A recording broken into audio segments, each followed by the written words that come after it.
Hey there, everybody, and welcome to the third Impact Anime Podcast. I am your friend, your New Year's baby. It's me, it's Andrew. Your first time host, actually, for this, sinking ship, I guess, since they let me pilot it. But and I am joined by my lovely boy, Bill. Hi, Andrew. You know what I'm really excited to talk about? What is it? The long pauses that happen in the show. All right. Okay. And I'm also joined by another boy, Get Tobias. it together. Get it together. Get it together. Get it together. Get it together. Get it Get it together. together. Get it together. Yeah. Get it together. She Yeah. curry. Get it together. She Get curry. it together. Get it together. Yeah. Get it together. Get it Yeah. together. Get it together. Uh, Get it together. Get it together. Get it together. Get it together. Get it together. okay. Get it together. All right. Okay. Stop. Get it together. Stop it. Get it. Okay. All right. All right. All right. If you didn't already know already by the sort of blatant reference that Tobias just offered, we're talking about Azumanga Daioh today. But before we get into like the nitty gritty and start talking about the show a lot, I want to ask you guys what you've been watching, what you've been playing, what you've been doing. So for me, the only anime I've been really watching is I've finished up in its entirety the Captain Harlock series, SSX Arcadia My Youth Endless Orbit, which is the continuation of the Arcadia My Youth movie. And I thoroughly enjoyed that. It's probably the second best Captain Harlock thing ever made. It has a really great soundtrack, and if you love just the whole plot line of Captain Harlock and his adventures in space and trying to find Arcadia and dealing with aliens that are trying to rule over Earthlings, you'll probably like it. It has very kind of 70s pacing, so if you're not a big fan of that, I probably wouldn't advise it, but I think it holds up pretty well. The animation, I think, is pretty good for its time. And it has a like a nice, neat ending. So I would recommend you watch Arcadia in My Youth, then you go watch SSX, which is only 22 episodes. Because sadly, it was supposed to have a much longer run, but it got canceled because at the time, Gundam came into the mainstream consciousness in Japan and just overtook it in terms of popularity.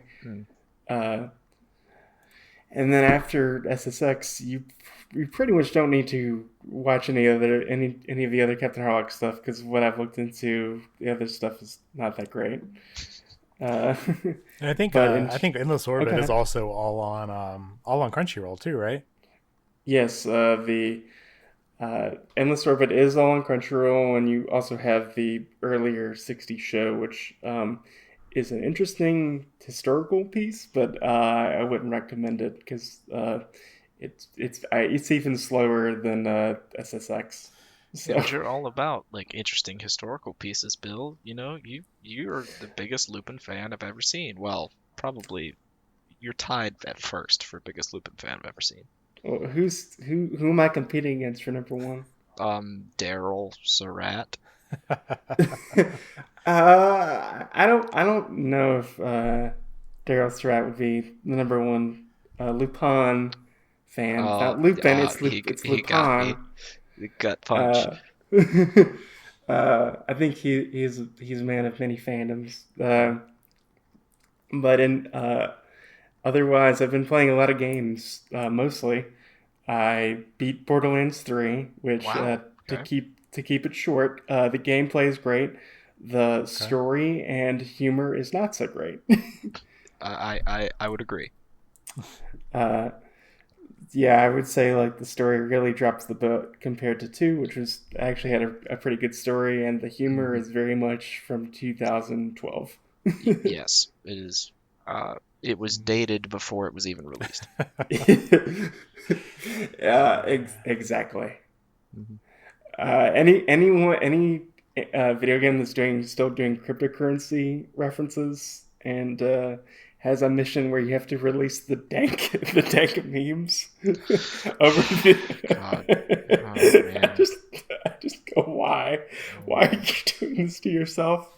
I was playing it and God, it was hurting me to continue. Yeah. But in terms of a much better story, I started Pillars of Eternity 2. Nice. Okay. Which I tried to play the first game, but I suck at pause and play combat. So I decided to do the sequel because they have a turn-based option, which is much easier for me to wrap my head around. And I really like it because you're in the archipelagos, kind of the island setting, so you got a ship. Nice. And you're going around the different islands dealing with different factions, very similar to kind of New Vegas with its faction system. And I have not played the first game, but I feel like I kind of understood the characters and didn't feel that lost, which was good. Just go play Sea of Thieves sometime. A very similar game to Pillars of Eternity, of course. Yes, extremely. Extremely similar. Sure, if you like ships, Mm-hmm. I could see that. Is that still Xbox only, or do they move that PC or something? It's on PC. Okay. So you got PC and Xbox. Those are your options at the moment. What about you, Tobias? So we're recording this not too long after our Weathering with You episode, which I mentioned because I really haven't done much beyond what we talked about on that one. It's been kind of a busy week in the life for Toby over here in real life. The main thing being that I'm leaving Asheville finally. I'll be moving to Greensboro here shortly, maybe in about a month or so. So I'm trying to get all my real life stuff settled for that. As for kind of the stuff I've been doing casually in between that, I'm still kind of chugging along in Pokemon Sword. I beat I saw credits, I'll say that. I'm now champion of the world, the region of Galar, I guess. But there's a lot of post game stuff to do, which I'm really glad for, since the main story up to that point was a little bit lacking, I think, compared to some of the other games. So I'm glad there's more stuff to do after the fact. Yeah, I'm super happy you mentioned that because I think I'm on the poison gym now or something. Okay. Maybe psychic gym. And I'm really glad that you that you said that there's some post game incentive to want to play. Yeah. Because like the last Pokemon game that I played was X, I think. Yeah. And I enjoyed it. I thought it was really fun, but you sort of get bogged down, especially after you beat the game, trying to, if you want to keep playing, then you have to sort of find your own fun. So I'm really glad that there's an avenue after you beat the game to keep playing. Yeah, and I feel like after the story, there's still going to be a lot of the same grinding that's in the previous games, but kind of like what I've thought. That overall, I feel like this gen has been a lot better about grinding because it throws all this rare candy at you. It throws the experience candies at you. It keeps the experience share on, so you kind of have this mentality of no matter who you have on your team, you're going to be getting experience. So I feel like it makes grinding as a whole easier than previous games. And I like the idea of the Dynamax and Gigantamax raid battles, although after doing a few of them, I feel a little like they're bogging the game down. I don't know if I'll still enjoy grinding away at the max raid battles months from now. I do like seeing the new forms and the rare forms with the Gigantamax, the special Gigantamax stuff. So that's neat, at least. Yeah. I know they're going to keep releasing more of those, and with the new expansion pass that's coming eventually, we'll see even more stories. So I will definitely be picking that up because it definitely has flaws. It's not a perfect game by any stretch of the imagination, but it's been a fun Pokemon experience. So I dig it. But just kind of casually playing that. I've been watching of this season. I've been watching Keep Your Hands Off Eizouken. Though I am still behind on that. I've still only watched the first 2 episodes as of this recording. I'm a bad geek, but Eizouken is amazing, and you should watch it. It's a great love letter to the animation process, and just a great story. And I think it's going to be one of those things that we will definitely remember when we start doing our podcast. The best of 2020s in about 10 years for Okay. sure. Wow. Wow. Nice. Okay. Yeah. I mean, that's kind of awesome. Yeah. Well, and I you probably haven't been seeing it, but we at Third Impact Anime are big fans of Laid Back Camp and their little short gap between the next season. Room Camp, their short anime is airing this season. Yeah. So if you like more Laid Back Camp goodness, I would highly suggest checking out Room Camp and Yeah, I also think- Izoken, as Yeah. Tobias mentioned. Yep. I'm also a bad geek. I've only seen like the first episode, but based on what I've seen, like if you're a person that's a creative and loves the creative process, I think you'll really like this show. Yep. Izoken rules. I've been playing Total War Warhammer 2 and watching, Which is just like Laid Back Camp. which is just like Laid Back Camp. in Total every way. Laid Back War. Total Warhammer Camp. Yeah, I'm really bad at it, but I'm learning, and I'm having a good time learning. And what I've been watching this season, I've been watching, of course, Room Camp, which is, it's really sweet and good. They're hunting for stamps. They're getting stamps in a little booklet across their region, I guess. All these different campsites. Yeah, but like plot and laid back camp, they don't really mix. So it doesn't matter. It doesn't matter that they're getting stamps. Just watch it. You're watching it for the characters. I've also been watching Oda Cinnamon Nobunaga, which is yet another adaptation of Oda Nobunaga in animation. But this one I like. He's reincarnated as an Shiba Inu, and it's pretty cute. It's a pretty good show. It's definitely up my alley. I only watch nothing shows.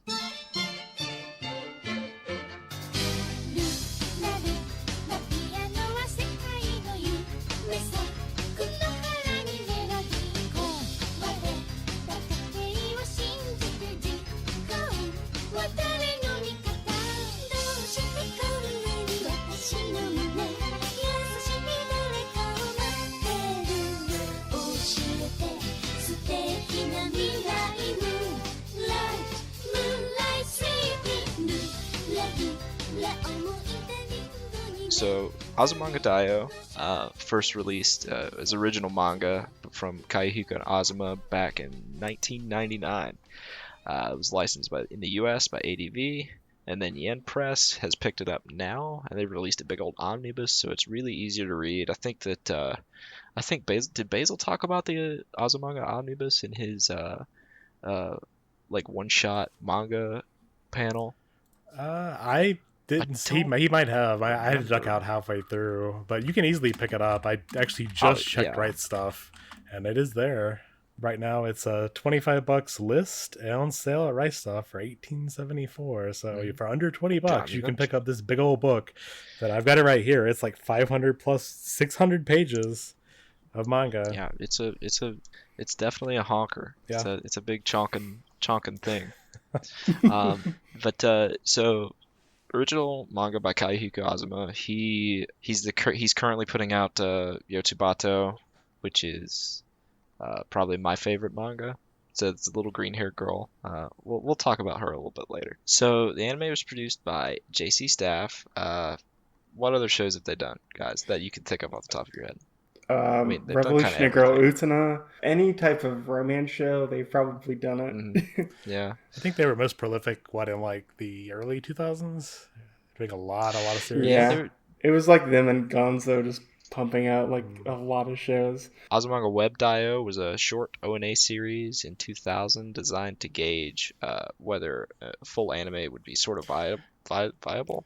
I don't know a lot about Azumanga Web Daioh. Tobias, can you talk a little bit about it? I wouldn't be able to. I don't have much personal experience. I think this is kind of interesting that we have this ONA short of the year of our Lord 2000. It's kind of on the cusp there of not even Web 2.0. I don't think we were quite that era yet. So this was kind of released as a paid for short. And geez, year 2000, this must have been like a sub-standard definition. I'm thinking like real player media, like buffering kind of stuff. Yeah, I haven't seen it, so I can't say, but it's like, man, like the year 2000, Jesus. At like 100 kilobits or something. Yeah. I think I looked at, I got a link to a YouTube video or something, and I looked at it and I was like, how many times has this been compressed? Like, it looked terrible. But I don't know if that's how it looked originally. So if anybody has seen it in its original form, like, please tweet at me or tweet at Third Impact Anime. I would love to know. I would just love to know. So it aired in 2002. It's full. It's 5-minute segments during the week, compiled into a standard TV episode on the weekends. So it released in 2005 by ADV, currently licensed by Sentai Filmworks. It's directed by Hiroshi Nishikori, who directed Angelic Slayer and A Certain Magical Index. I don't know what either of those are. Really? Really? No, I don't know what either of those are. Andrew, do you watch anything besides Azumanga and Yotsuba? Yeah, no, I don't even know. Like, yeah, I don't watch anything. You don't watch anything? No, I don't watch anything. Are you being serious now, or are you being a smart ass? No, I'm being serious. I've not seen Angelic Slayer or A Certain Well, I mean, I have not seen either, but I mean, A Certain Magical Index was been like a huge series in like the 2010s. We have Magical Index and then A Certain Scientific Railgun. Never really appeared to be my thing, so I kind of ignored it. But I think it's really interesting that the director for Azumanga, this very well-known show in the early 2000s, like is still doing stuff. He's sort of leading this major franchise like Index here, and he still does stuff with JC stuff and series even ongoing. You need to stop bait and switching me and being sarcastic, because I can't tell the difference between non-sarcastic Tobias and sarcastic Tobias. They sound the same. That's what I'm thinking about you, man. You're over here like, I've never heard of anime. Oh my god. Jeez. Come on, children. All right. Come on. So series composition, stop it. The series composition was Ichiro Okuuchi, who did series composition for Code Geass, Kaminari, Planetus, and Lupin the Third Part 5. So, yet another episode of the Third Impact Anime Podcast, where we find a way to link it back to Lupin the Third. And hey, I didn't find this. I think Andrew or Tobias found this credit, so I didn't bring this up. Bill, it's just you being here. You were the compass to our show. You always point true north, true Lupin. You always point toward Lupin. I'm the Lupin magnet that'll guide the way. Exactly. Bill, we're just gonna follow the North Star. Yes. Bill is the North Star for us finding Lupin the Third stuff. I mean, that's just how it is. The thing about the cast here is this is, of course, a show back from the early 2000s. So we've got a lot of players here that, worked on series back in those days, the before times, as well as people that are still in the industry. So it's very interesting to put this together and see the breadth of series that these people have worked on. So to go ahead and cover the main girls of the show, we've got first of all Tomo, the tomboy character. In the Japanese, she's voiced by Chieko Higuchi, who's been in a number of series, but most notably I saw Pani Pony Dash, a very Azumanga-esque type show, and Prince of Tennis, which again, if you watched Azumanga back when it came out, you recognize Prince of Tennis. Maybe not so much nowadays. I don't know what the kids are into, but I haven't heard of potheads in quite a while, at least not in that context. In the English, Tomo is voiced by Mandy Clark, who was the voice of Pen Pen in Evangelion, as well as have had roles in Razafon and the original Ushio and Tora OVA. So not the newer one from the past decade, the original. Moving right along, Sakaki-san, the tall, cool girl with a cute center. In the Japanese, she's voiced by Yu Asakawa, who a number of roles, most recently is Aikatsu, Boogie Pop Phantom, the original from like late 90s, early 2000s.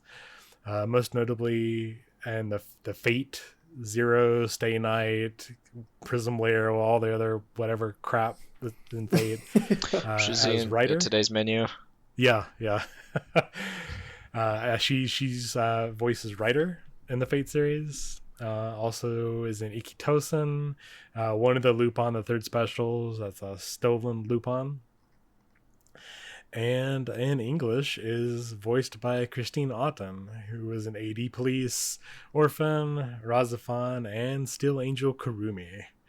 Another older series. There's a lot of Razafan in here. Yeah, I mean, Razafan was a big show when it came out, so we see a lot of these ADV people sort of worked on it for sure. There were a lot of repeats in here, so I sort of tried to divvy these voices up. These people up to some series. But we have next Yomi, the Maganeko, the glasses girl. In Japanese, she's voiced by Rie Tanaka, who is an air gear, Arakawa Under the Bridge, and the voice of Chi from Chobits, as well as in Pretty Cure, Max Hart, Grand Blue Fantasy most recently, and Hayate the Combat Butler. In English, Yomi is voiced by Nancy Novotny, who is in Kaleido Star and Wandaba Style, and a number of other series as well. Very much one of those mid-2000s ADV voice actresses. Next, we have the girl from Osaka. In Japanese is voiced by Yuki Matsuoka. Sorry, were you going to come back here with something, Andrew? You want me to give her her actual name? Well, her name is Osaka, right? No. Well, her nickname is Osaka, yeah. Actually, this would be such an interesting trivia question.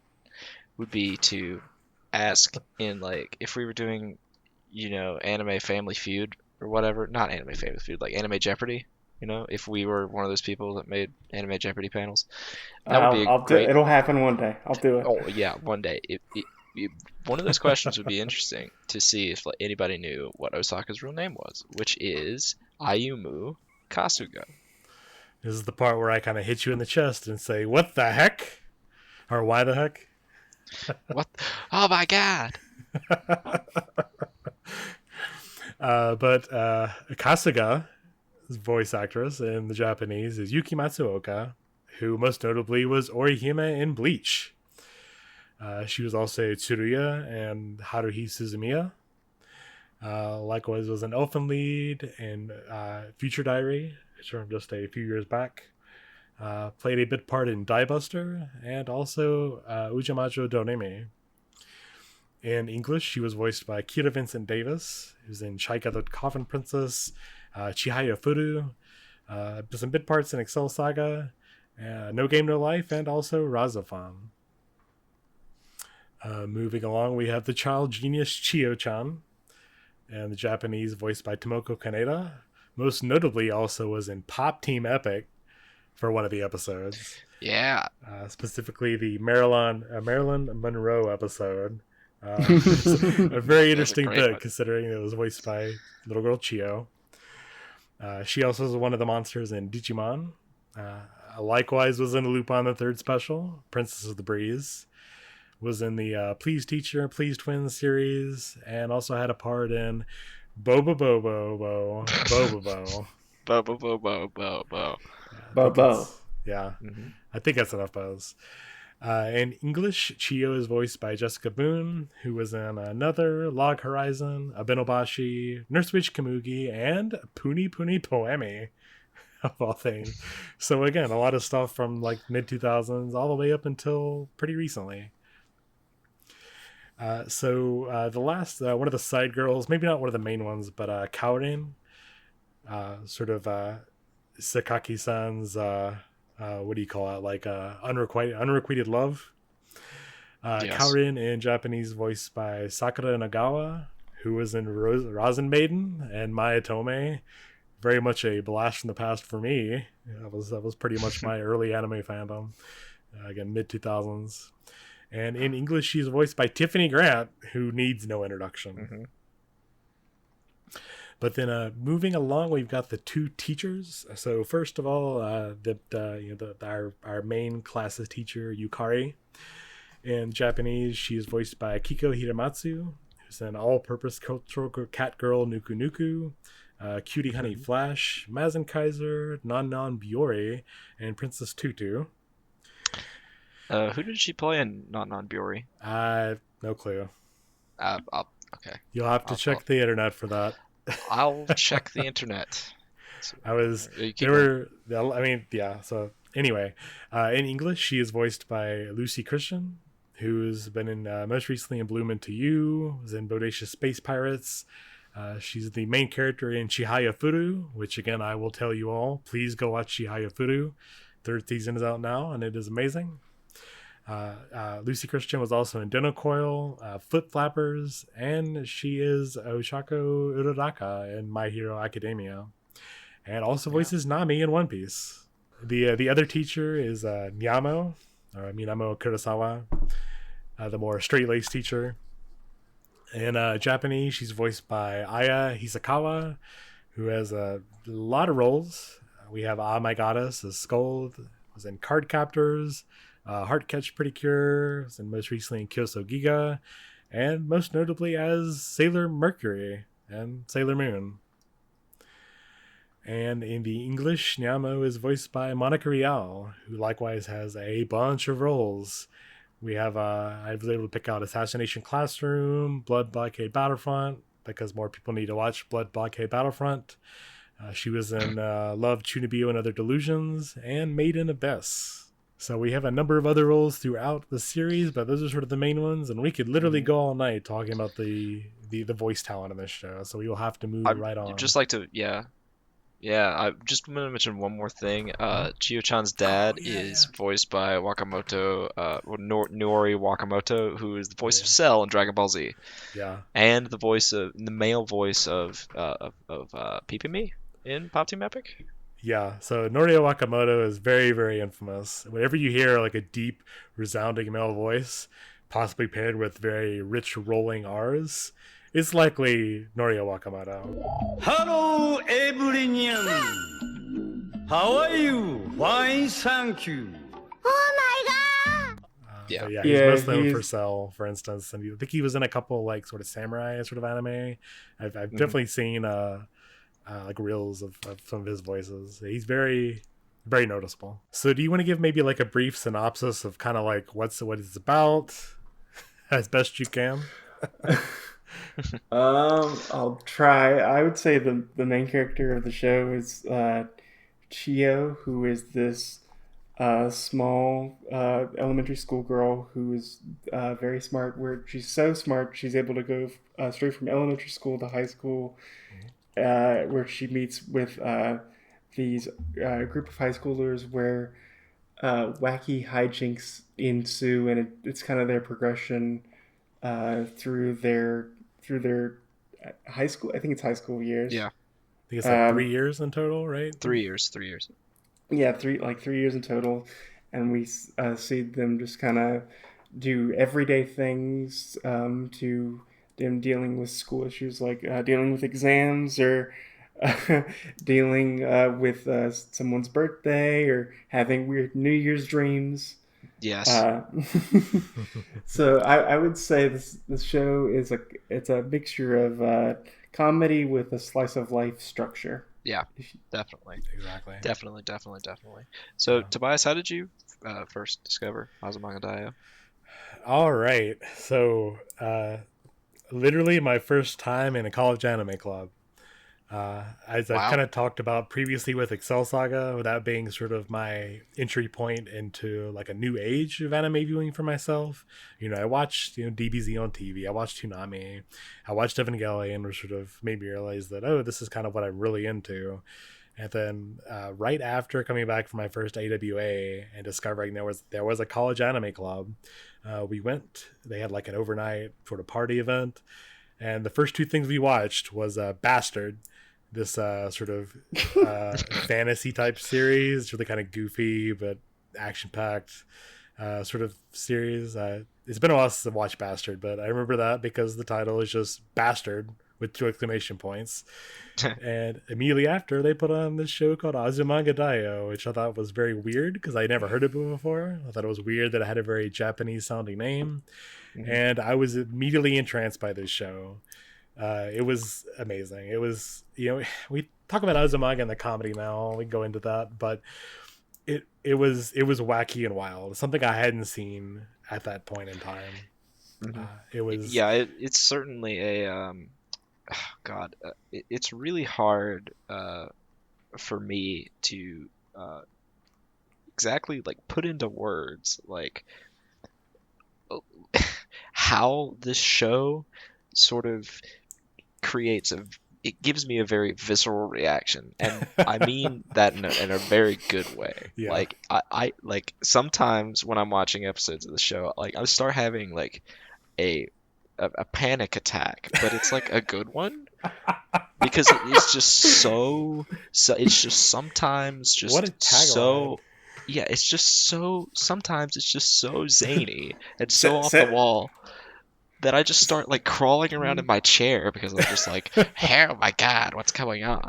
Sentai Filmworks, put that on your box, on your Blu-ray box. Yeah. Andrew Carver, giving me panic Yeah, attacks. put it on there. in a good way. It does. But yeah, I mean, it's just great. And while I do think sort of my own, I guess, appreciation of humor has changed since I first showed it or first watched this, just the way it does these things. You have the sort of madcap parts.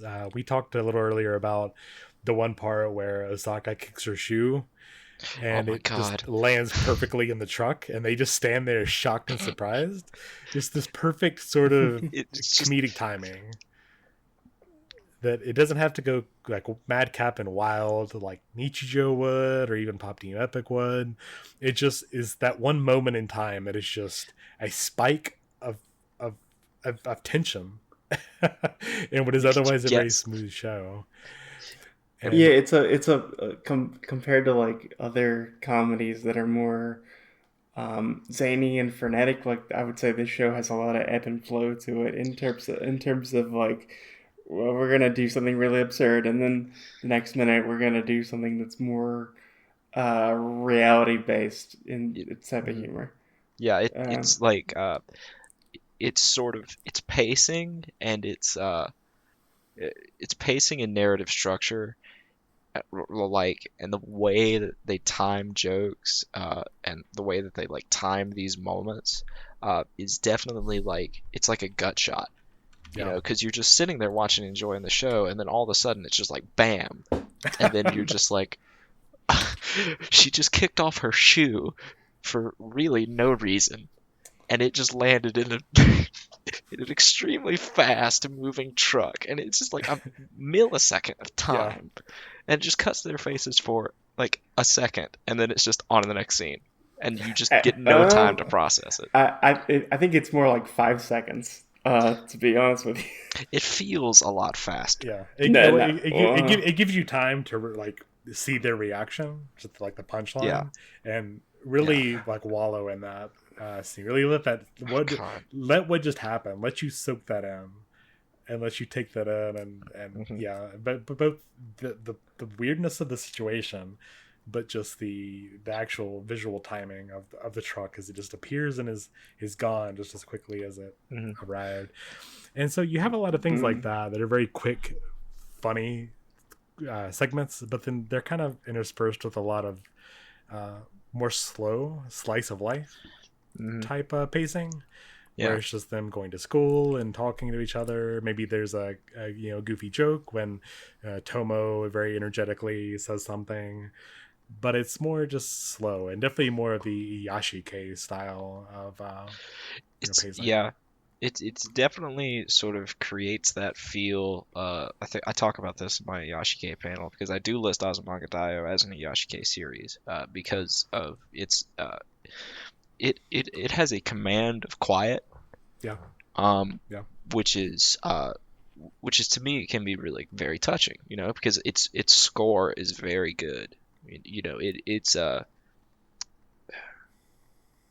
not only just like the opening and the ending songs that are like catchy bops, like it's ambient music Yep. is very. I'm not A sure lot of exactly. a lot of recorder music. Yeah, it's like recorder and like soft like. I don't remember the name of the instrument. It kind of sounds like a kazoo, but it's not. I forget what it's called. But anyway, it's very similar to like, kind of laid back campus music. Funny yeah, enough. yeah. It's not as folky as laid back camp music is, but it is.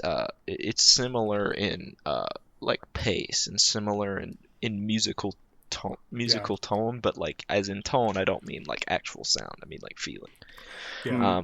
So it's I think it creates this interesting space for you to be in that lends itself to surprising you by sometimes because it's like this show is like the duality of man.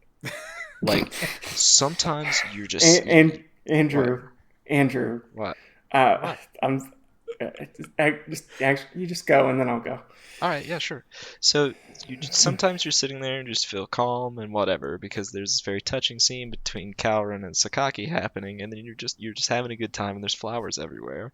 And then the next scene is like episode 8, where Chio-chan's pigtails were removable and somehow linked to her life essence. And her dad is this strange yellow cat thing who has a very deep voice and is also kind of like, okay, I have a theory about this. I'll let you go, Bill. Well, I'm gonna be the annoying hipster guy like I always take. I really like this show because, like as you and Tobias were saying, I think the humor is really good, and I like the ebb and flow. But I think my two kind of complaints with it is just that kind of ebb and flow of that back and forth from like zany to more calm, more normalcy type episodes. While I was watching it, kind of made me zone out at times. Mm-hmm. Where like during kind of the kind of normal slice of life stuff, I would just kind of zone out and not really pay attention. And I to prove that I put away my phone, so it wasn't the phone. I was trying to pay attention, but I would just zone out, and then a zany thing would happen. I go, what happened? And I'd be kind of lost. So I kind of wish that they had an option where you could watch the show in the web 5-minute format. Okay. Because I think in that type of format, I would be actually able to pay attention to in every segment. Mm-hmm. Because whenever I watched an episode, there was usually like one segment I just completely forgot about. Yeah, I think this is a good time to point out that the Azumanga Daioh manga was a 4-panel, it's called a 4-koma, but it's like a 4-panel manga. So essentially, you have 4 panels that tell a short little tale, and then you skip right on and then start talking about the next thing. Yeah. So it's very like quick in succession, like these very like snippets of scenes that are just very quick, and the show sort of mimics that structure because I think in each episode there's maybe 4 to 5 bits that are all titled. Yeah. That sort of represent that 4-koma style. And when I say 4-koma and sort of like quick bit scenes, I don't mean that it's not a narrative, because it is definitely a narrative. It is just there is a passage of time and there is a story that develops. It's not a plot heavy story. It's just sort of these girls going to school, but it's not like each scene time progresses. Yeah, time progresses. So it doesn't just go anywhere. It has a story, but the show does. I think the show does a really good job of mimicking that 4-koma style from the manga. Oh yeah, for sure. I can see that, but I feel like I wish I could have had it like more like in the 4-panel style of here's segment 1 and here's segment 2 and not one complete episode, because then I think I probably would have paid attention. I absolutely I think that is a very fair gripe. I think that's extremely fair.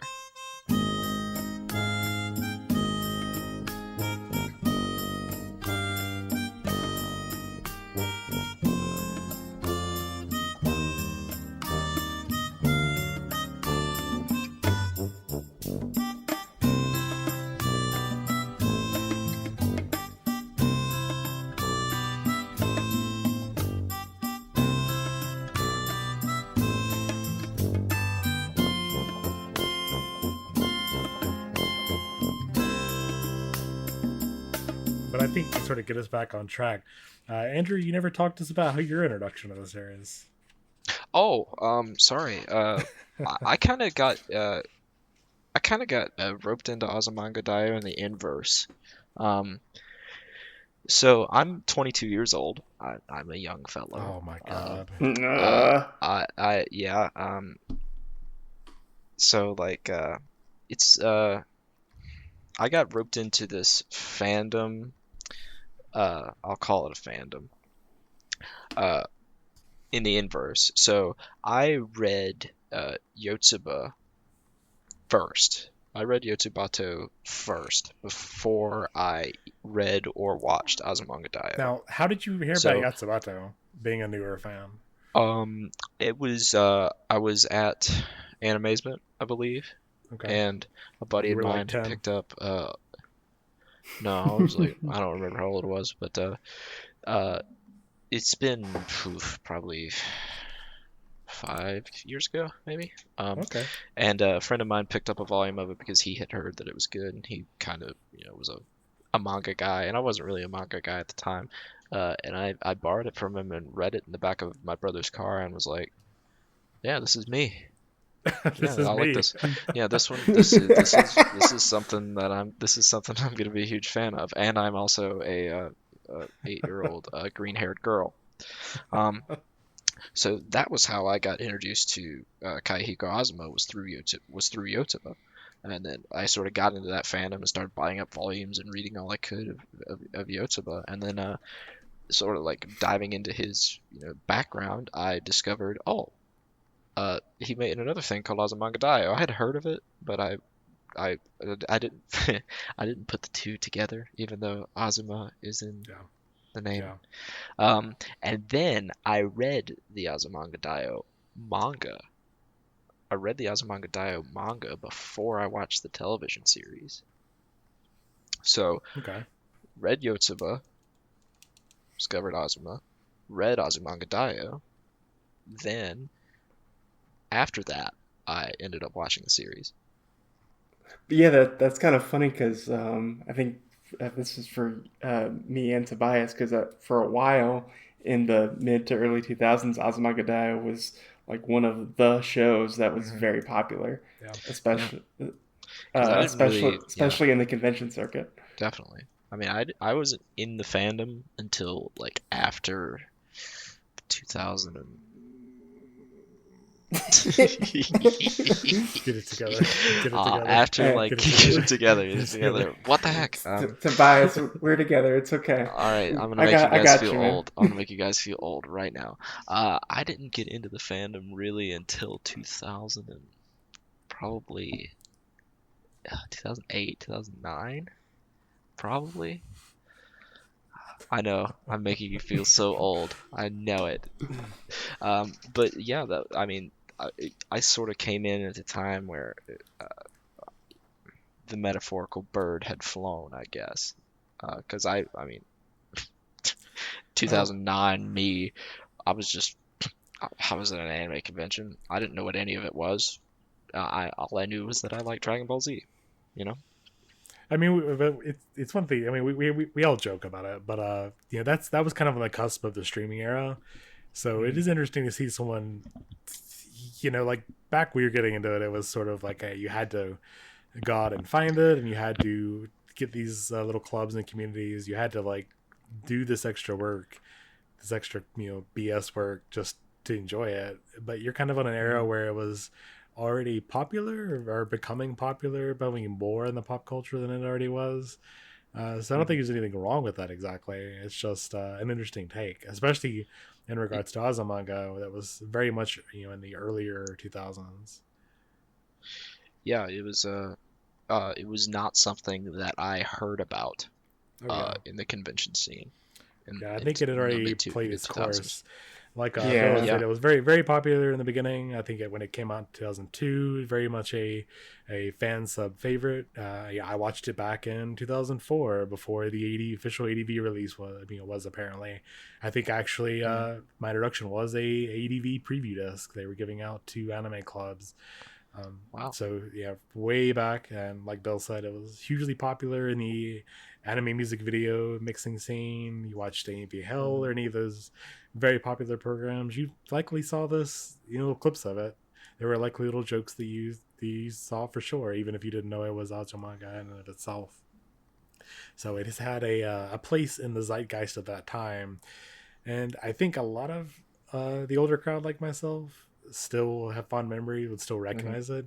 Yeah, it just kind of has gone out of the public perception. I think this is a good time to. My PC went to sleep. I think this is a good time to bring up one of the questions we got from our Third Impact Anime Discord. I'm gonna plug. If you guys want to join the Third Impact Anime Discord, I'm sure someone can tell you how to do that, like Austin or Tobias or me or whatever. Click the link in the show notes. We will surely have. They're down there. They're down there in the show notes. So I think this is a good time to ask a question from one of our question askers. It's Bagel time. Oh, sorry, it's Basil. Basil Berchakis. He asked a question. How does it hold up? I think it holds up actually really well. Like in terms of animation, it looks like a early 2000s show, but it doesn't look really that like garish compared to other early 2000 shows. And I think in terms of the humor, as we were kind of discussing, I think it still holds up really well. If you like kind of the zany humor of Pop Teen Epic or Nichijou, you'll like this. And if you also like slice of life stuff, you'll also really like Azumanga Daioh. Yeah. What about you, Tobias? Do you think it holds up?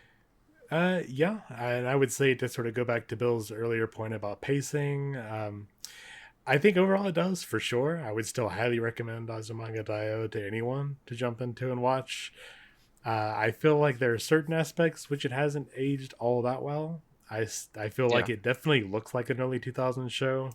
When you look at things that do very similar concept, like Nichijou, for instance. I know we're going to bring that up a lot for good reason, but Nichijou plays a lot with really advanced like Sakuga and really frenetic action, where Azumanga has good comedic timing, but the overall animation quality is not always great. Not terrible, No. not awful. It's not bad. It's just there's a lot worse in that era. Yeah, for sure. It's just I mean, even if you're the top of the top of all this crap at the time, doesn't necessarily make a great comparison to more modern stuff. And again, not bad at any stretch of the imagination, but it's hard not to notice that certain aspect doesn't quite keep up. And you look back at older stuff, stuff that's animated in the 80s that has that really nice animation quality. It's just, I know that early 2000s eras where they're moving over to like Digipaint and whatnot, and it definitely feels like a product of its time. Yeah. Now, some aspects of the aesthetic, I think are pretty great. They use really thick lines. There's really solid colors throughout. When you look at the eye catch scenes, the mid-episode eye catch scenes, I think that style really pops. And for the most part, in the opening and ending animation, really, really great. So there are just some certain times, in the episode themselves, that there are noticeable dips in quality that are just indicative of the time. Which I think that's really if that's the low water mark for the series, I think it's holding up, overall pretty well. But sort of key off Bill's earlier point about pacing, I did notice more of a disconnect now between the more out there wacky segments and the more calm slice of life. There are times where the long pauses go on a little too long. Yeah, and they're a little too numerous. Way too long. I'm sorry. And I feel like back in the day, these were pretty hilarious. I definitely think they're funny, and there are times where they play them in a very comedic way. There's one part early on in the show. I think it's when they're right after the summer vacation, and they get the pictures, and they notice there's the face of a ghost in one of the pictures. And they point it out, and like Sakaki and I think Chio sort of look back at the person, Tomo, that points it out. It's a very slow, they slowly rotate their heads painfully slowly as they look Yeah. at Tomo, and then painfully slowly rotate it back. And then somebody says something, and like Sakaki rotates her head back, and as she rotates it back to the front, it plays like an ambulance sound that had Yeah. me. God, I laughed for like 5 solid minutes. Just this goofiness of that thing in of itself. It's man, this I had a thought, but then you brought me back to that moment with the ambulance. Like, they don't even show the picture. Yeah. It's just the static shot of them turning their heads back and forth, and then an ambulance siren goes off. And oh god, I laughed very hard again at that scene. It's so small, but it's just there are a bunch of little things like that. Mhm. But there's certain aspects that when you can't not compare it to its successor Nichijou, for instance, and more modern comedies, surreal, what we sometimes call slice of life comedies that Azumanga's paved the way for. There are Definitely. times where, I think they definitely fed better off of it than it has, if you don't consider that this is kind of the progenitor to that sort of style. And even then, I think, as you mentioned, Azumanga definitely tries to go more toward an Yashike than Nichijou does. Nichijou is definitely not slow or healing by any stretch of the imagination. God, no. But Azumanga does sort of try to maintain that offbeat comedy with that slice of life and telling the story of these girls and their everyday school lives. We have Sakaki's character and her eventually, trying to come to terms with her love of animals, about her inability, complete incompetence when it comes to actually interacting with them.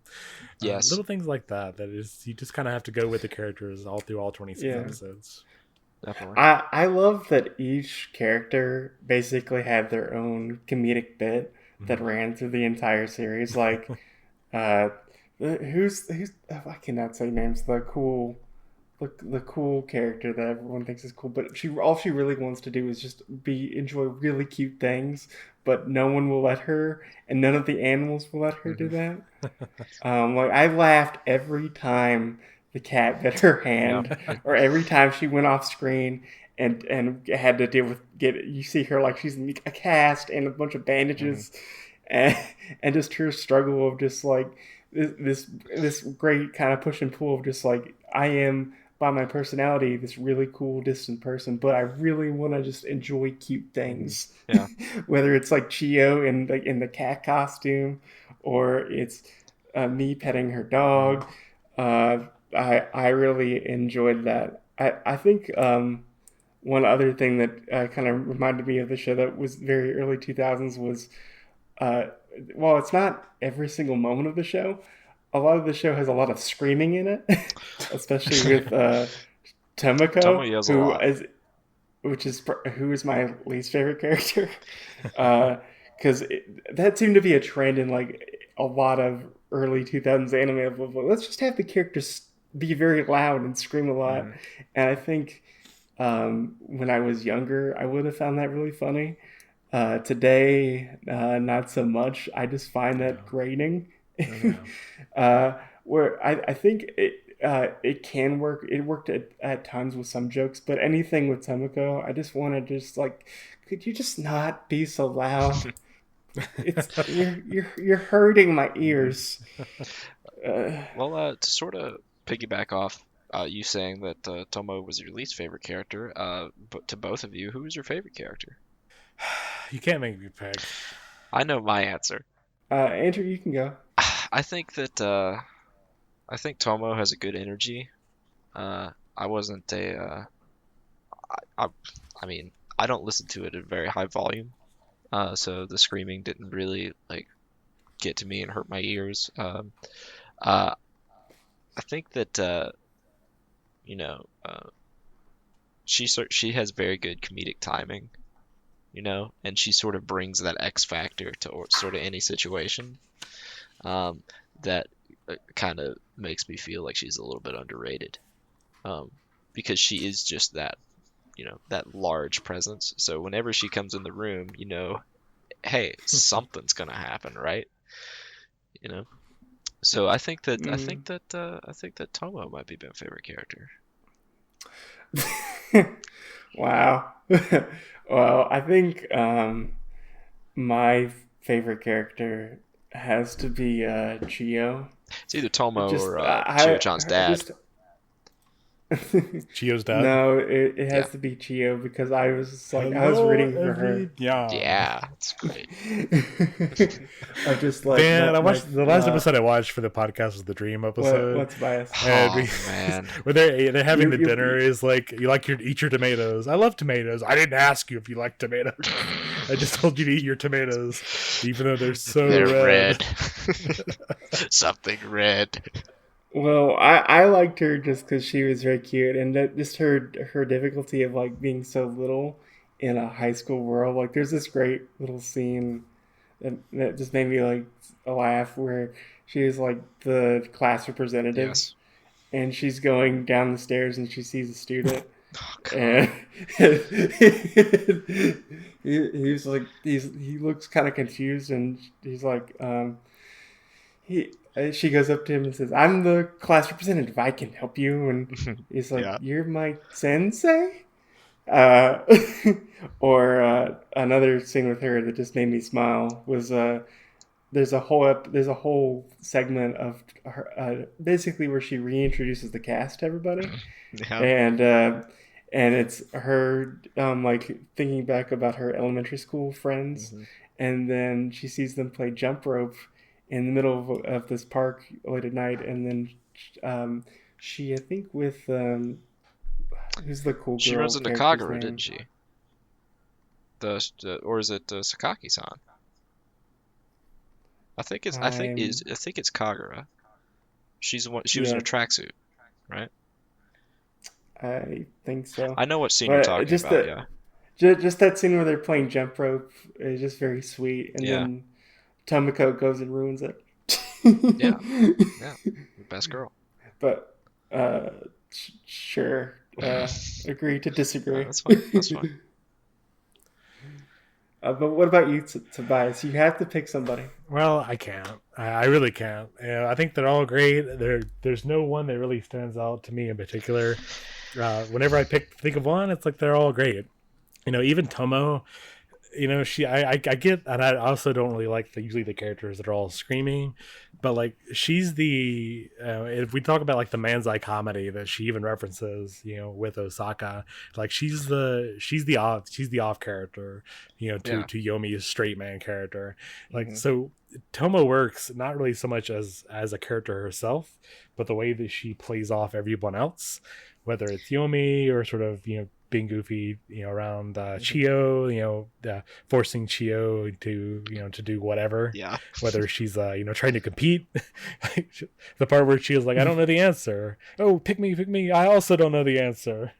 We're tied. Yeah. Just things like that. She plays well off the other characters. I really like Sakaki's. Like she's that cool character, but she doesn't really want to, and it's hard not to feel bad for her just because of it. Like she just wants to pet cats, man. That's all she wants to do is be around cute things, and she never can. People, they're either put off. They're like the younger kids are scared of her, or the kids her age think she's cool and aloof, but she's really not. She's just shy. So it's hard not to feel bad for her and relate to her that way. Do you remember the scene where, like, I think Yukari Sensei comes in and they have like, I have this cat that needs to find a home, and she's like, I'll take it, and everyone just does not notice her at all. It's like, it was so funny, but I just like I also felt so bad for her. I think that I was just like, oh yeah, the entire class just crowded around this one desk with this small little white kitten on it, and Sakaki, wide shot, Sakaki's just looking over like, please let me in.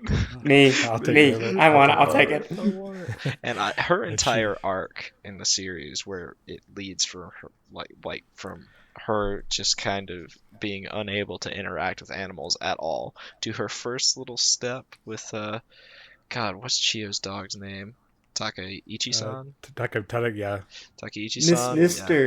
Mr. Takuchi. Yeah. Son. And so she gets to pet He's him. a There's man of great character. scene. How do you not know his? He is a his man name? of character. Yeah. I know his name, but and then there's that scene where she just pets him for a very long time, A whole day. and and you could see, and Chio's like smiling in the background with her eyes closed, and halfway through her eyebrows get furrowed.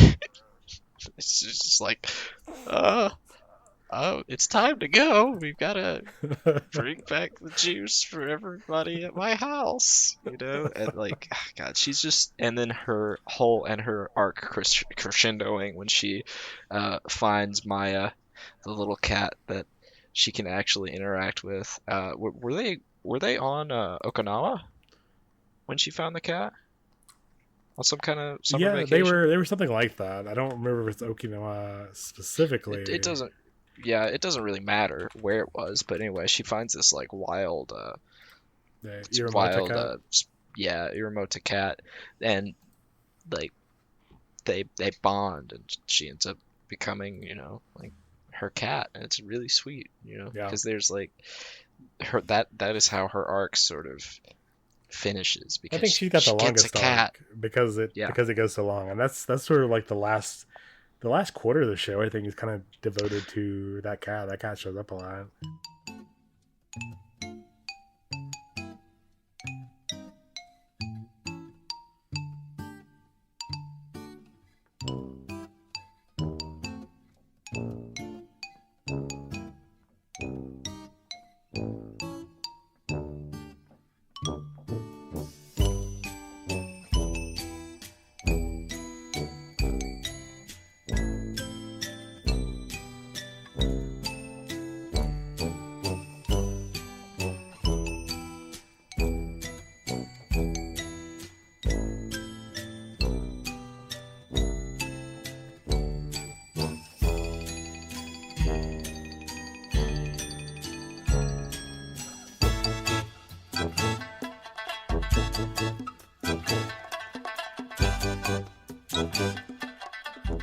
Here's my favorite scene, and it's legendary.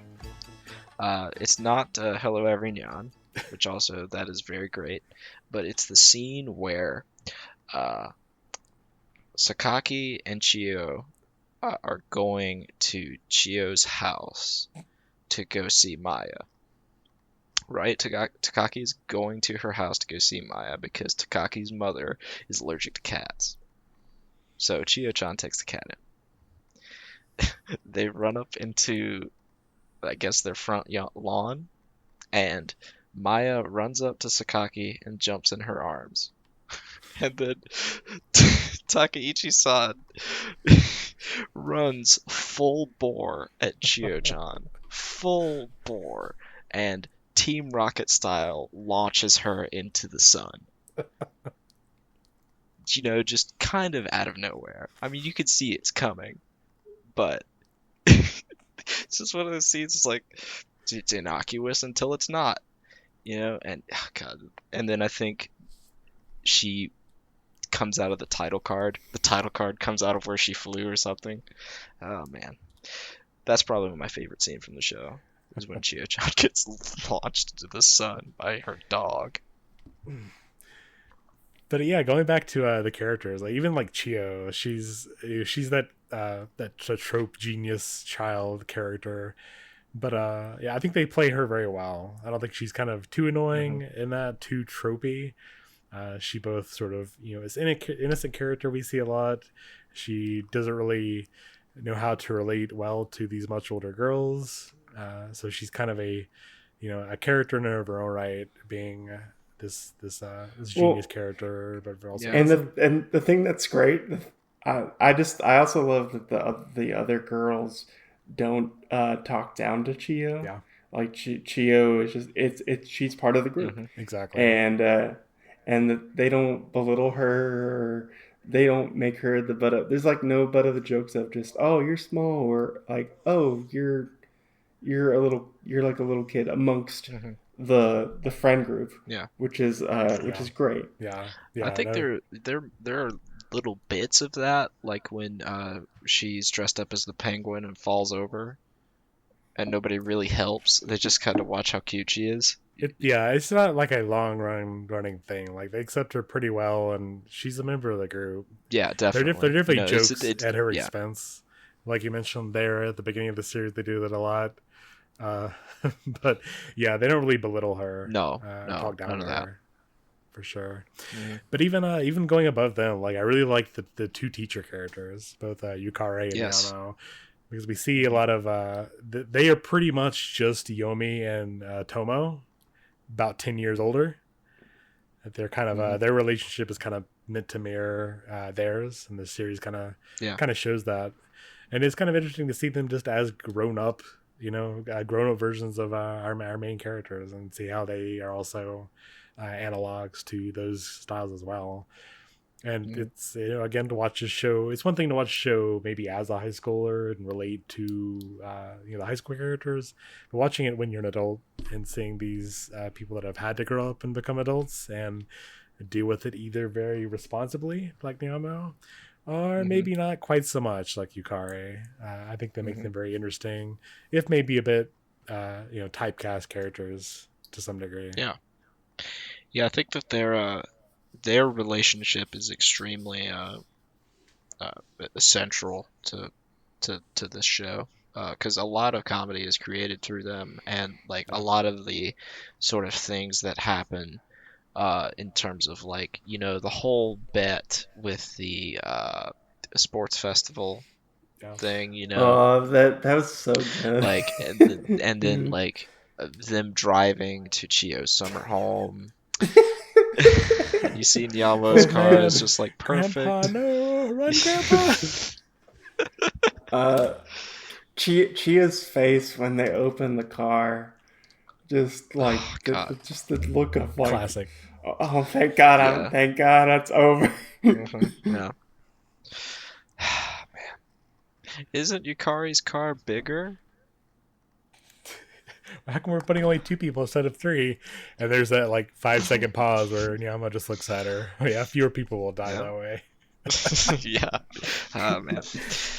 But yeah, their whole like dichotomy is extremely good, because like Nyamo is very responsible and Yukari is very not. But they have a bond together. Yeah. And it is a good friendship as well. Yeah, it is. Yeah. So I guess one of the key themes of this series would be, friendship, because they have that, they went to high school together and, they have dirt on each other, but they have.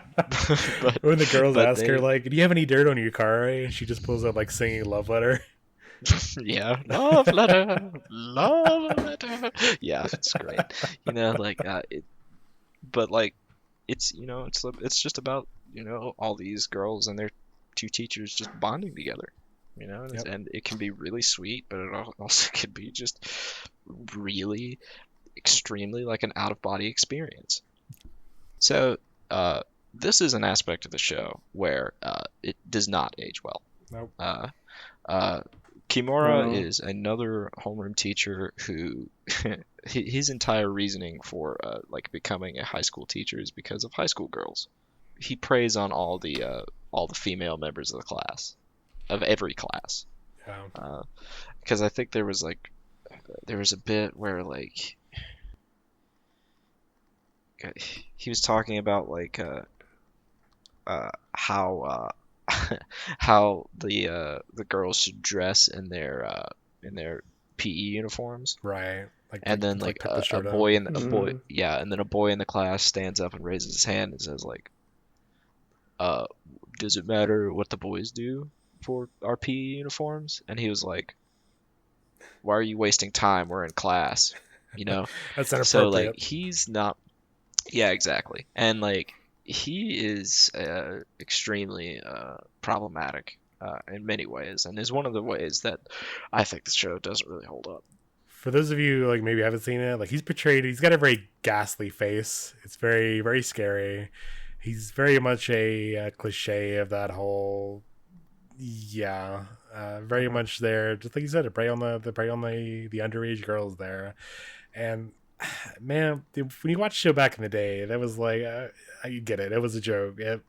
it was very out there and very much tying into the whole lolicon aesthetic. And I don't know, maybe because it was so uh, weird that it was kind of funny just in the shock value.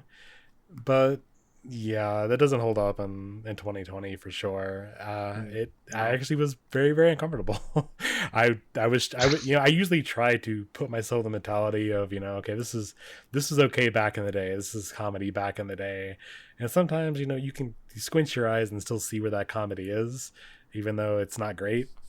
But here, I couldn't even enjoy it anymore. When he first shows up in the pool episode, it was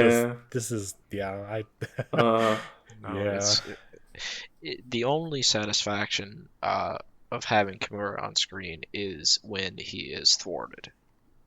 That's it. When he's gone. When either if a teacher makes him go away or he just shoos off for any reason, that is the only consolation prize for the Kimura bit. Which is it's just not. I don't think they really even pay off usually. It's usually the shock value of the event happening, but there are a lot of times where he acts normal, like the part where he's collecting cans, like discarded cans, to donate money to a charity. He's like, oh, okay, he's there, but then he immediately turns around and says something incredibly inappropriate that ruins his character. And the scenes where Nyamo, he's sitting with Nyama or something, and she's just kind of you can tell that she's fed up with it. But it's a situation where she can't attack a fellow colleague publicly. It feels like a lot of tension there does not jive at all with the comedy show. No, it doesn't. And I don't know if that's by design. I think that's by design. But I mean, it's no excuse. It's just it is something that we saw in the early 2000s. It was a trope that is just no longer that funny. Exactly. And it's just it's one of those things, but you can't ignore it. Yeah. It's shameful that it's still there in this otherwise amazing series. It does make it a little harder to watch now for sure. It just has not aged well. And both either the timing, the delivery, or of course the material itself is absolutely not cool.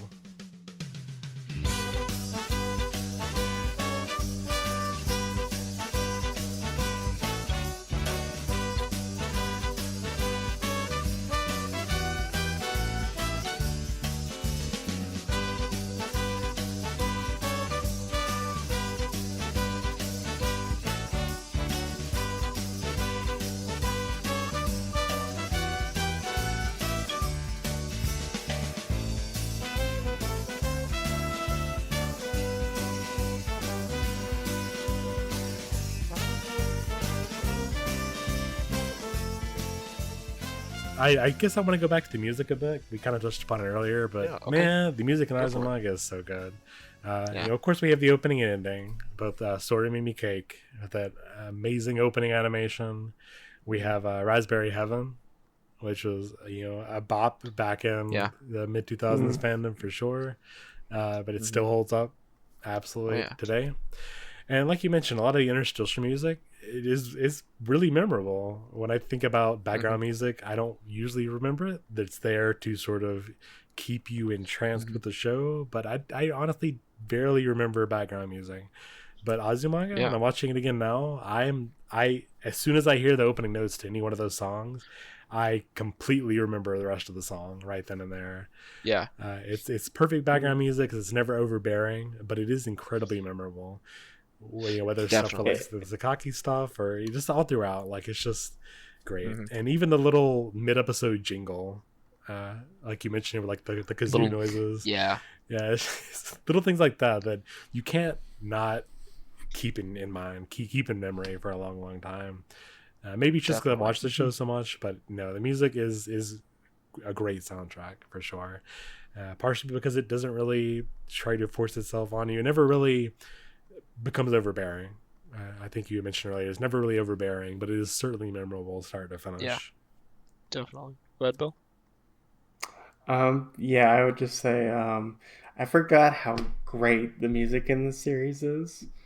I wish they put out like a soundtrack that I could listen to like on Spotify or on or I could just go buy because I think the music is probably one of my favorite aspects of the show. Just the recorder music and just it just makes me feel happy listening Hmm. to the kind of the background music at times where I kind of zoned out. I would just listen to the music and just be happy, just bopping my head along. Hmm. Yeah, it's certainly a a a definitely defining feature of how the show is able to create those sort of Iyashike healing moments. Yeah, yeah. Because for all the weird stuff that goes on, it always sort of finds its way back to being that sort of calming presence, for lack of a better word. And the music is definitely a part of that, just like how it is a huge part of how Laid Back Camp is able to create own sort of feeling of, for lack of a better word, zen. Zen. Hmm. And Mm. I think that uh, both Azumanga Daioh and Laid Back Camp are similar in that respect, because even though they are completely different in Yeah. content, they are able to create the feeling that they want to create through their use of the score. And I think that that is absolutely one of the best parts of the series, is how it is able to make you feel and make you remember the music. And then when you recall the music, you recall that feeling, you know? Mm. Yeah, You get what right, I'm saying? exactly. Is this complete Yeah. Yeah, nonsense? you no, you're right on the money. All right. Yeah, Well, no, I'd sweet. agree with you completely. I know you're a big Yashiki fan. I have it's really hard for me to watch that sort of genre of shows because I Yeah. oftentimes are bored with them. Yeah, I it's get what they're doing, but I like being really what's the word, like engaged with the show, and mhm. it's really hard for me with a lot of the Yashiki shows to really stay engaged. Hey. Like Bill was saying, it's very easy to sort of fall asleep or get distracted when you watch a lot of those type of shows. Like I've liked Laid Back Camp. Like I'm not gonna say that, but with Azumanga specifically, no, you're right. Like both the presentation, the way that there's enough comedy to keep me engaged, enough of these little skits and these gags, while there is a narrative, while it's not a high pressure narrative, it still is this narrative and these stories that are being told about their daily lives. And Mhm. it's all tied together with this neat little bow that is the music. And yeah, I know you're right. It does give you that sense of feeling of what's going on and keeping you engaged with the show itself. And I would completely agree with that statement. Yeah, Mm. it's special in that regard. To me, it is. Like Tobias is saying, I think the show is still pretty funny. It has some dated things with its art style uh, and some of the humor, but I think for the most part it holds up pretty well. I think the way to watch this show is I would not do like 2 or 3 episodes back to back to back. Mm. I would treat this show as like you're gonna watch the show maybe once a week, or maybe do like one episode every day, uh, so that way you could kind of enjoy the show, enjoy the gags, and because I kind of noticed when I was kind of doing episodes in batches, like at times I would just kind of zone out and need to like stop and go do something, or like the siren song of the phone would be coming to me and just like go to Twitter, go. Yeah. Uh, so I would say do not binge watch this show is my advice. I would absolutely agree. I think that the series is best enjoyed in uh, small chunks. Yeah. If you are able to, you know, stay engaged through 2 episodes or 3 episodes in a sitting, then go ahead. But like, uh, I found it best when first consuming the show, and even back when I did the rewatch recently, that 2 episodes a day with a fairly sized gap in between watching those episodes is a healthy consumption level. And it was able to, keep me from getting, bogged down and exhausted, while watching it. Because sometimes it definitely can get, kind of sloggy. I don't think that's a bad thing, but it definitely has that, its slogginess is definitely there. I think it kind of comes down to your expectations. So on the rewatch here, I was definitely expecting something more akin to Nichijou, more madcap, that sort of wild humor than I remember there being. So it was a little surprising on this rewatch to see it be a little slower than I expected. A lot of times, since I know these are going off that 4-panel format, they felt like at times they were stretching their time, their runtime out to make full episodes of these 4-panel shorts. But if you watch it, every one episode a day, or you watch it over time rather than binging it, I don't think that would be quite so much of an issue. It is noticeable if you're watching these back to back, for sure. Definitely. Which are not always bad, because again, this is still a slice of life Yashike type show, so you're there to take in and absorb those slow moments just as you are the more zany parts. Yeah. And I think it's important to remember that I don't think we've mentioned that it is a 26 episode series at 24 minutes an episode. That's another sign of the times, because now most series are like 12, 13 episodes. Oh yeah. So yeah, it's the full shebang. For good or ill, it is the full shebang. Anything else you guys want to mention specifically? I have just a quick question, because I haven't read the manga. Does the anime adapt most of the manga, or if all of the manga material? Yes. Okay. Yeah. Would you like to maybe see a remake of the show, or you think I'm just happy with what we have? I don't think that's necessary. I think the only way that they could really remake the show is to put it in a different format. It absolutely, I don't think, could be 26 episodes at 24 minutes a pop. I think maybe if you did the way that was initially released in like 5-minute shorts, I think that would be definitely consumable and doable as a quasi sequel / reboot. Do I really think that it's necessary though? No. It'd be cool to see, but I personally do not think that that's necessary. Nor would I explicitly ask for it. I don't think I would. Yeah, no, I was thinking about this earlier.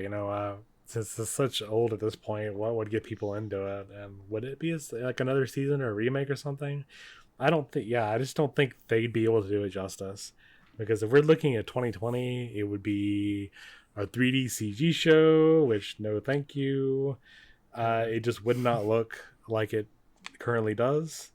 I would totally be down for a Blu-ray remaster. Absolutely. Sort of what I was looking, I don't think we've got one of those yet. No. Still? Definitely, it's not on Blu-ray. What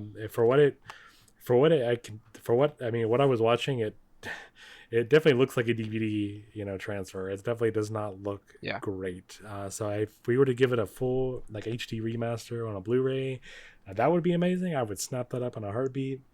But I don't think they'd be able to do a full remake or a sequel justice. There's no reason for it. They should devote all that energy instead to animating Yotsuba. Yep. It's pretty much the sequel to Azumanga. I mean, not literally a sequel, but it's the same sort of general style. It would be great to see that instead. Definitely. So I think that is that final thoughts wrapped up, and we can get to the rest of Basil's questions. Yep, and only Basil sent us questions. So if any of you guys listening Only want Basil to start sent us asking us questions about our episodes, definitely pay attention to our Twitter account. It's TI_anime. Or join our Discord. We have a channel just for questions when we request questions for our episodes. And if you want to have your question read here on the show, or want to hear more of our thoughts, make sure to go ahead and do that so we can answer them on air. Yeah.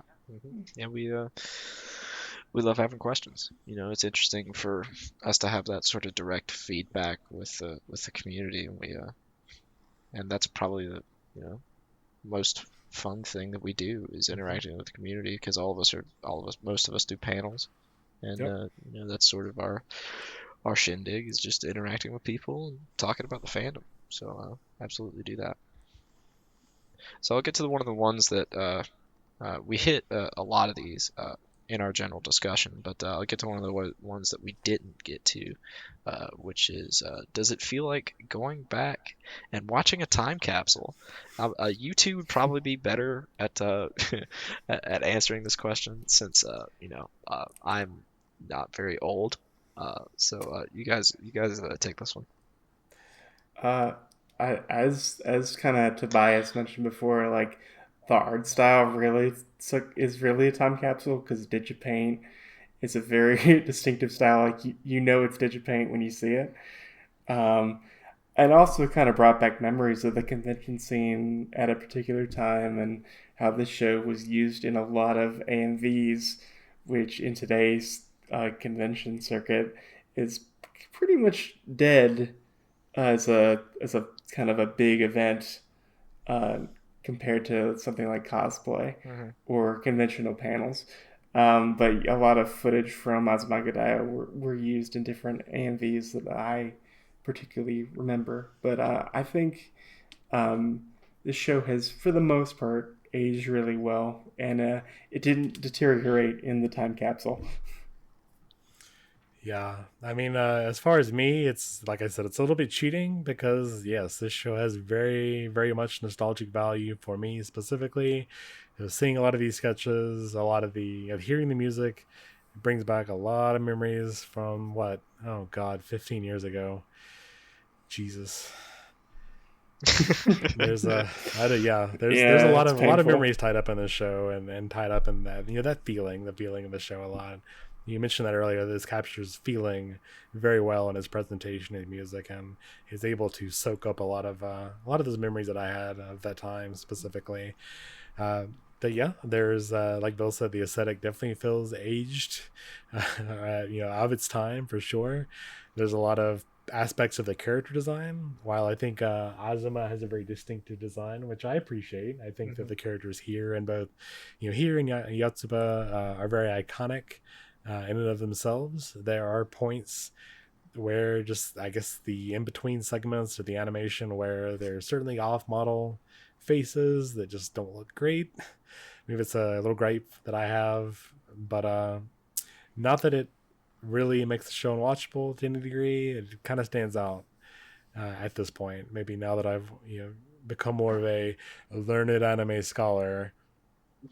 But yeah, no, this show still holds up for sure. I would, if you're into comedy, if you kind of are into my style of comedy, if you've been to my surrealism panels, I'm definitely going to put more of it in surrealism in the future for sure.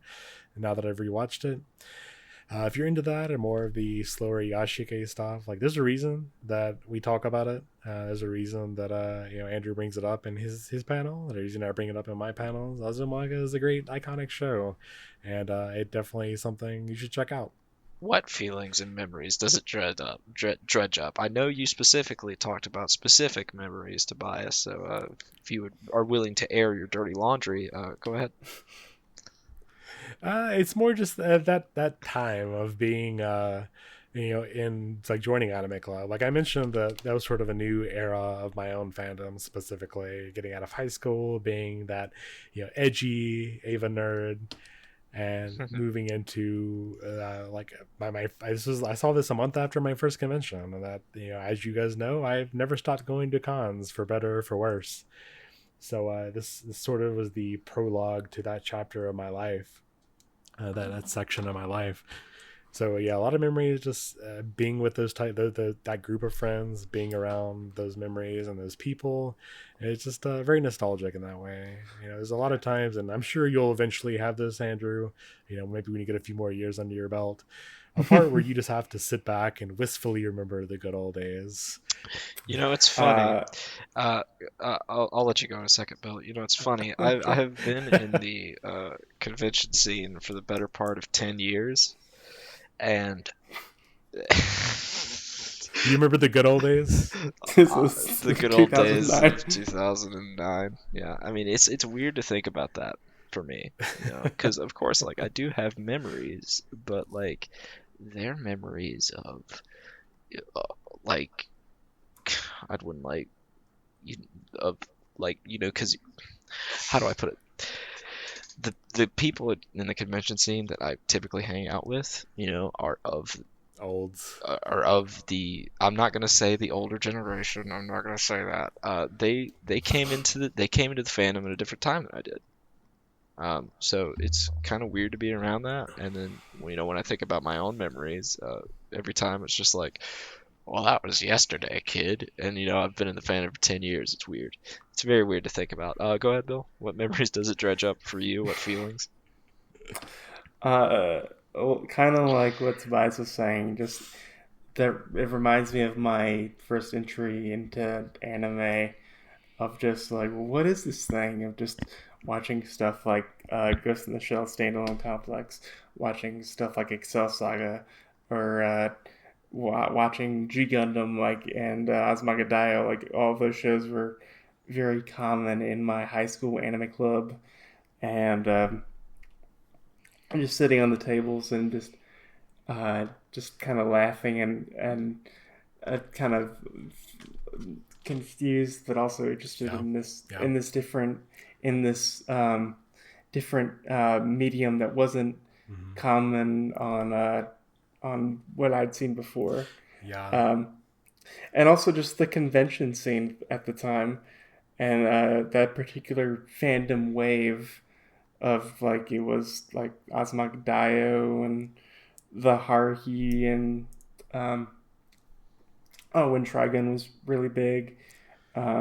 So that era of fandom it reminds in just all the cosplay at the time, and it just brings that particular convention time period into my head.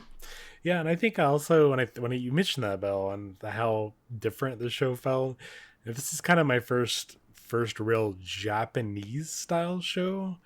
Up until that point, a lot of the anime we watched was I wouldn't say it's Americanized or Westernized, but it's stuff like Dragon Ball Z, stuff that has been so part of the pop culture that we don't really think of it as being true to life. Yeah. Sailor Moon, even though that is set in 90s Japan in Tokyo, it's more fantasy, modern fantasy, than it is Japanese. But here we have a show with a very Japanese name that's set in a fairly accurate depiction of a Japanese high school, the comedy bits notwithstanding, with what, I mean, Andrew, you would agree, was a very Japanese style of comedy. There's a lot of manzai here with these characters. It definitely feels very what we now know as more Japanese style comedy. And Bill mentioned earlier the constant yelling by Tomo. Like, a lot of that stuff is it makes me think of my introduction to really anime as a Japanese form of media. And a lot of it was just that shock value of, this is, not only is this surreal because it's surreal in and of itself, but it's different. It's different than anything we've seen before, that I had seen before, for sure. And I think that's what stood out with me a lot. You mentioned some of the harder bits, like, Kimura Sensei, for instance. And while, that didn't really hold up at the time, it was just, this is so wild and weird and different than, we wouldn't joke about this kind of stuff here. And, a lot of that, maybe edgier, for sure, style of comedy. And again, you have to remember, this is back when the internet culture maybe wasn't new, because you had people on Usenet and all that kind of stuff, but definitely a different era in internet culture where this sort of came about. Not to mention 4chan, of course, can't not mention that. But it certainly was a lot of young weebs introduction to this specific style of anime. I think that's the nail on the head. So let's just keep it rolling right along from that. The next question says, that music still slaps, right? We talked about that. Yes. Yep. The answer is Absolutely. yes. Sour You Mimi could still Cake and use Raspberry slaps, right? Heaven. Yeah, definitely. I still say Absolutely. slaps, but I'm an old now, so I use the memes that you guys used like 2 months ago. It was- I don't think I ever have used the word slaps You've never said the word slaps, Belle. until now. Okay. It's to be posteriorly recorded on this podcast. Well, I'm so happy we get to witness your first usage of the word slaps. Are the kids still saying big mood now? Is that still a thing? I still say big mood. That's just Tori. That's just Tori. There was a part I was watching, the one where Chio, like, she's stomping down the steps because none of the first years respect her, even though she's a kid. Yeah. And she just like she says something. It's just like I'm angry or something, and she's this little girl that's kind of like angrily stomping down the steps. I immediately thought big mood, and then immediately thought, oh wait, that makes me old. Not allowed to say that.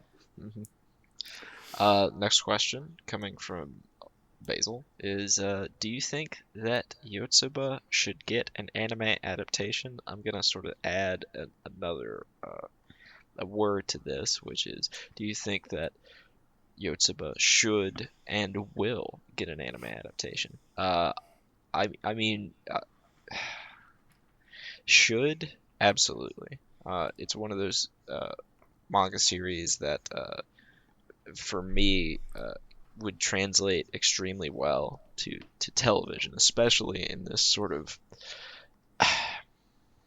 you know, when I think about sort of the Yashike style, which definitely Yotsuba falls into that category. Now that Laid Back Camp and A Place Further Than the Universe have come out and been huge hits, I think that there is sort of a building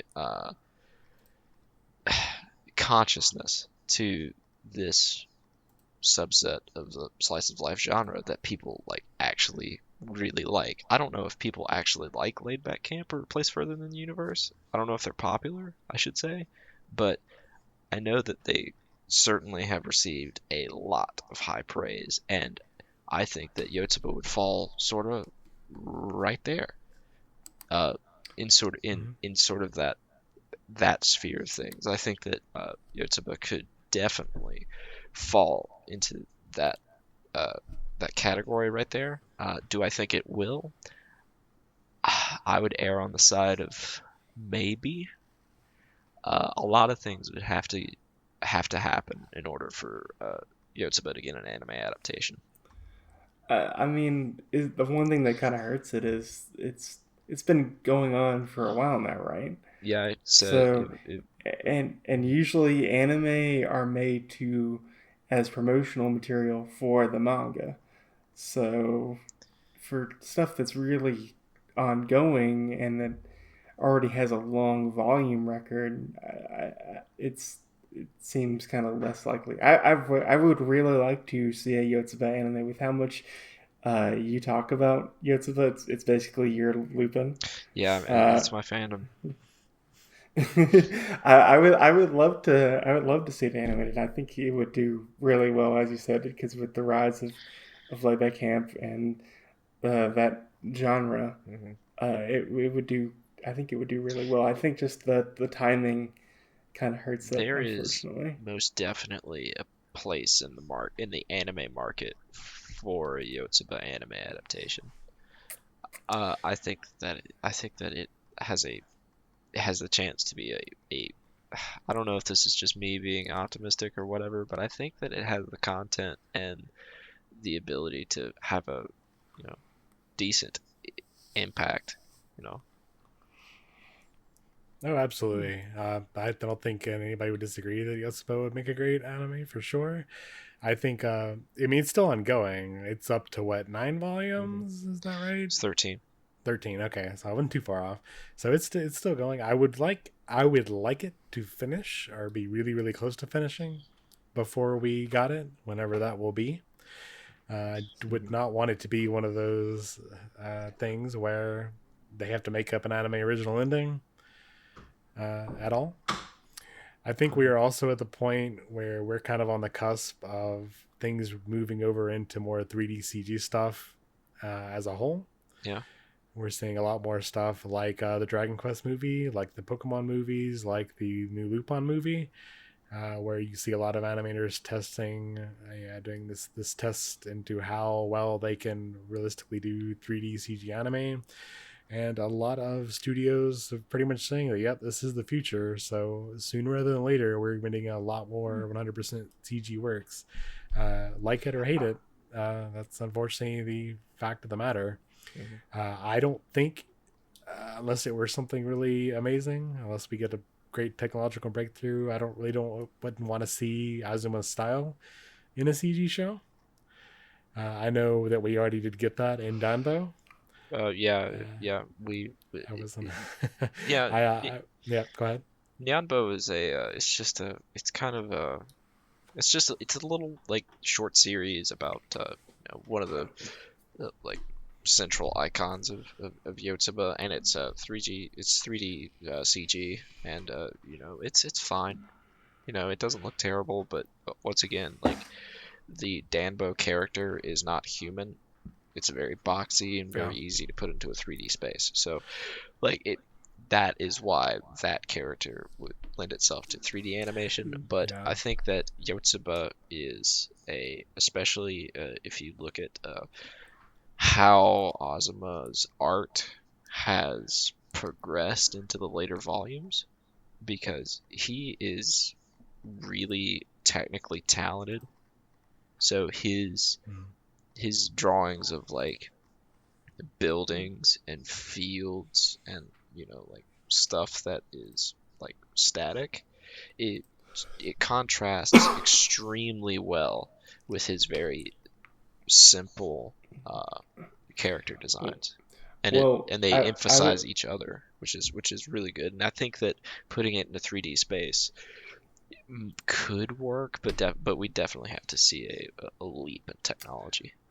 I think it really depends on the studio who gets the rights to it. Plus, the mangaka has probably rights and can decide, like, yes, you can make this into a CG show. No, you can't.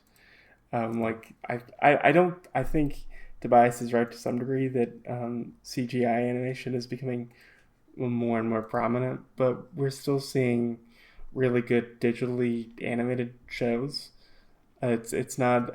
I would say digital CGI shows are not the dominant force yet. No. So I also think it really depends on the studio, and 3D CGI can look good, like the new Lupin the Third movie. Yeah. That's CGI looks pretty good based off the footage and trailers that have been released. And there's shows like Land of the Lustrous, which use the CGI in its very distinctive style. So it just really depends on how the studio handles the tool set that they're given. Definitely. I could agree with that. For sure, yeah. So it certainly deserves an adaptation. I don't think anybody would really disagree with that. Why would you? But it's a matter of timing. We didn't get one sort of in the height of its popularity, when it's supposed still new and fresh and still a thing, which I think is great, because we would have gotten an anime original ending, which I wouldn't have liked. But at this point, it'd be a matter of trying to bring it back from in terms of popularity and attention. Mm-hmm.